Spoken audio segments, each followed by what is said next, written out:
bago magpadala, batiin mo raw yung pangalan nila, yung pamilya nila. Sa taas. Hindi ko alam yan. Basahin mo nga. Basahin mo Babasahin mo lang para tayo padalhan.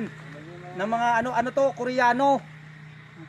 O yan, basahin mo yung una. Oo, ayan. O, Kukiko family. yan. O, sunod. Binasa Kukiko. Pangatlo. Malian. Malian to si Kukiko. Ito sunod. Mikoto. Kukiko. Ito na. Kinamo. Kukiko. Ito pa, may dalawa pa. Ay, hindi tayo padadala ng pera. Ano?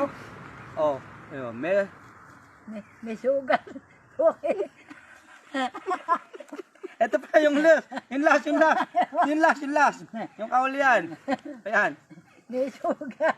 Kukiko. Oh, kauli. Mamaga. Kukiko. Koreano yun. Nasakit na lang dyan ko eh. Alam ko mga Pilipino. Pilipino nga. Kinamot po ko. Mamaga. Ang galing pala si Ina to. Sino nagsulat dyan? Abay, Koreano.